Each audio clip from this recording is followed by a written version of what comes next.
السلام عليكم ومرحبا بكم معي من جديد. معكم ليلى. كنتمنى ان شاء الله هذا الفيديو يلقاكم وانتم بكل خير واحسن صحه وعافيه. اليوم ان شاء الله غادي نحضروا مع بعض مركز الطماطم فقط بقشور الطماطم. غنعطيكم واحد الطريقه باش اننا نحضروا بها هذا المركز. هكذا كنستغلوا القشور ما كنرميوهمش وفي نفس الوقت كنحصلوا على مركز الطماطم بكميه وفيره بحيث اننا كنحتاجوها دائما في رمضان.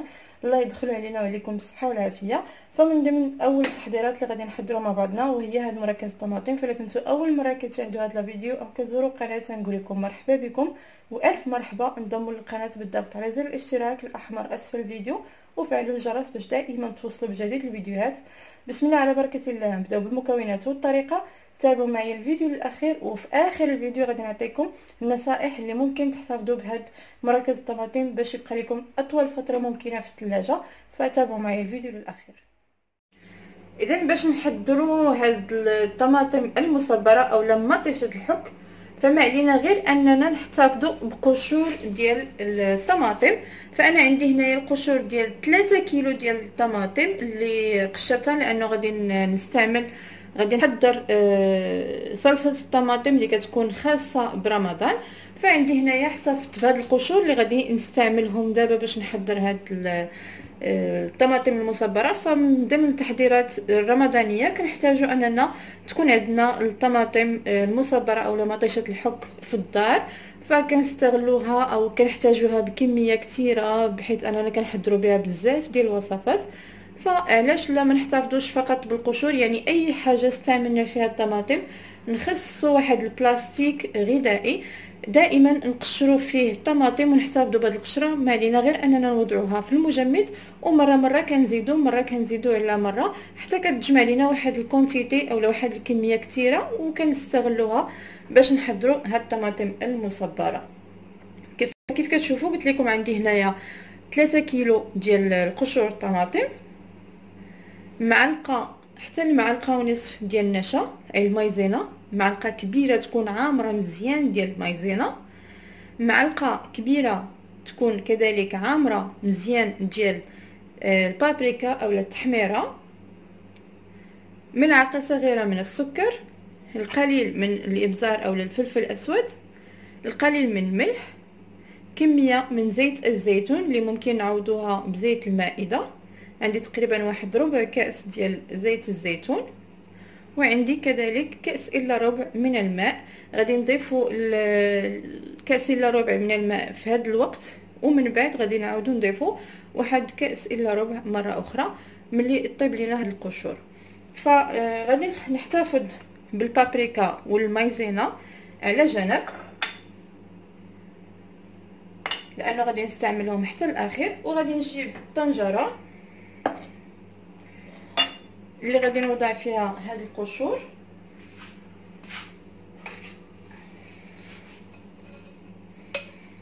على هذا الشكل.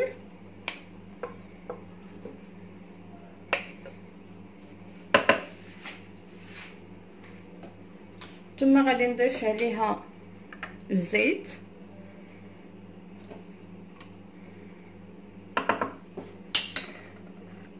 الملح والسكر والفلفل الاسود والماء. وغادي نوضعهم فوق النار حتى كيغلى لنا هاد القشور ديال الطماطم وكيصبحوا ناضجين يعني كيطيبوا. الا بغينا نستغلوا الوقت بحيث اننا ما نتسناوش عليهم بزاف فما علينا غير نوضعوهم في طنجره الضغط على مده ديال 10 دقائق. ملي كتبدا تصفر لينا الصفاره كنحسبوا مده ديال 10 دقائق او 8 دقائق بحال هكذاك وكتصبح جاهزه. فانا غادي نستعمل فقط هاد الطنجره اللي غادي نوضعها فوق النار صافي. غادي نخليها كيف قلت لكم فوق النار حتى كيطيبوا هذوك القشور وكيصبحوا يعني ناضجين كليا. عاد غادي ندوزو باش نكملوا باقي المراحل. كيف كتشوفوا كتصبح لنا القشور ديال الطماطم على هذا الشكل. ها هي صبحت ناضجه، هي طيبه مزيان. غادي نزولها ونطحنوها مع بعضياتنا. كيف كتشوفوا غادي ناخذوا هاد الهاند بلندر او الميكسر، ممكن كذلك نطحنوها حتى في الطحان الكهربائي ديال كاس العصير. فغادي نطحن هاد القشور مزيان.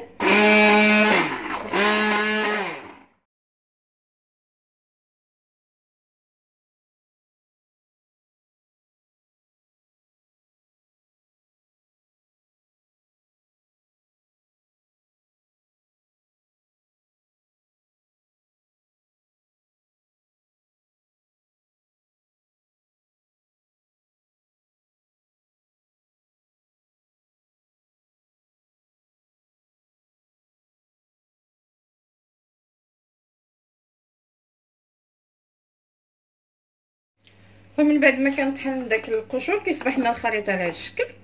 غادي ندوز باش نصفيه، باش كنحيدو كاع الزوائد اللي هما القشور مازالين. غادي ناخذ الصفايه، وفي نفس الاناء اللي طيبت فيه القشور في الاول هو اللي غادي نصفي فيه، لانه غادي نعاودو نرجعوها فوق النار مره اخرى مع النشا. بالنسبه للنشا اولا المايزينا انا زدت عليها الماء بارد وخلطتها معاه.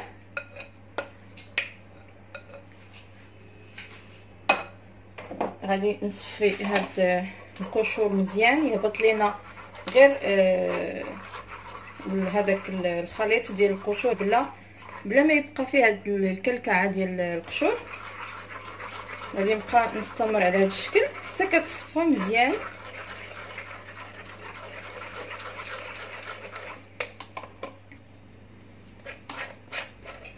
هانتوما كيف كتشوفوا كيصبح لينا على هذا الشكل. هانتوما القشور اللي ما تطحناتش كتبقى هكذا صافي. وغادي نرد هذا الخليط فوق النار. غادي نزيد ليه تقريبا واحد كاس الا ربع ديال الماء، من غير هذا الكاس الا ربع الثاني اللي ضفت هنايا مع النشا. يعني المجموع ديال الماء اللي غادي نحضروا به هاد مركز الطماطم تقريبا واحد 3 الكيسان علبه ديال الماء، اولا جوج كيسان ونصف، يعني حسب القوام ديال اللي بغينا ديال هاد مركز الطماطم، وكذلك على حسب الكميه اللي استعملنا ديال القشور. فهاد الاثناء غادي نضيف النشا على هذا الشكل. غادي نزيد كميه من الماء فوالا، ثم غادي نضيف التحميره اولا البابريكا. غادي نخلطهم مع بعضياتهم مزيان، وغادي ندوز باش نوضعها فوق النار باش كتعقد لينا هاد المركز الطماطم. فكيف كتشوفوا كنبقى كنقلب في هاد الطماطم فوق نار هادئه حتى كتعقد لينا تماما. ما نتوقفش عن التحراك، ضروري باش نبقى نحرك بهذا الشكل هكذا حتى كتعقد وكنحصلوا على طماطم المركزه. هيا ديجا راه بدات كتعقد.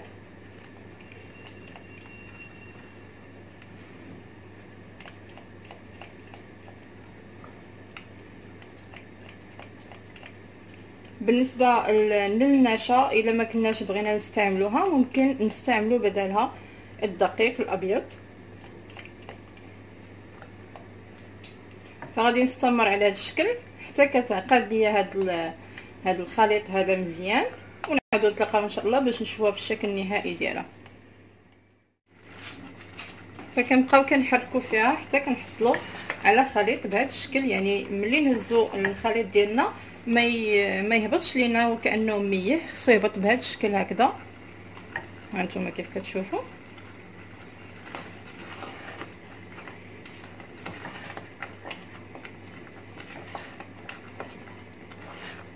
هانتوما هكذا. الصلصه ديالنا كتصبح جاهزه، فغادي نزولها من على النار.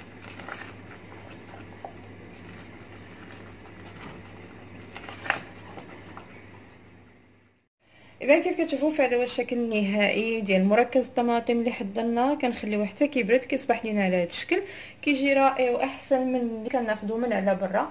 فبالنسبه للنصيحه اللي غادي نعطيكم او النصائح اللي غنعطيكم باش نحتفظوا بهذا مركز الطماطم اطول فتره ممكنه في الثلاجه، فما علينا غير هاد القراعي او القنينات اللي غادي نحتفظوا بهم فيهم هاد المركز خصهم يكونوا معقمين تماما. يعني كنوضعوهم في ماء مغلي وكنخليهم واحد المده كيغلاو فوق النار، وكنزولوهم ونخليهم حتى كينشفوا، وكنعمروا فيهم هاد مركز الطماطم. هادشي في حاله الا كنا غادي نحتفظوا بهم في الثلاجه. وكذلك من الوجه ديالهم، يعني الوجه ديال هاد المركز الطماطم كنديروا كميه من الزيت بحيث انه ما كتدخلش هاد مركز الطماطم ما كيدخلش ليهم نهائيا الهواء. فهكذا كتبقى مركز الطماطم ديالنا محافظه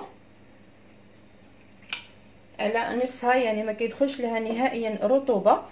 وكذلك الا بغينا نحتفظوا بهم في المجمد فما علينا غير اننا ناخذ سيليكون اللي كيكون على شكل مربعات، وكنوضعوا فيه هذا المركز الطماطم في هذاك السيليكون وكندخلوه المجمد. هكذا من بعد كنزولهم وكنخليهم فقط في المجمد. ملي كنبغيو اننا نستعمل شي حاجه فيها مركز الطماطم كناخذوا داك المربع وكنخدموا به.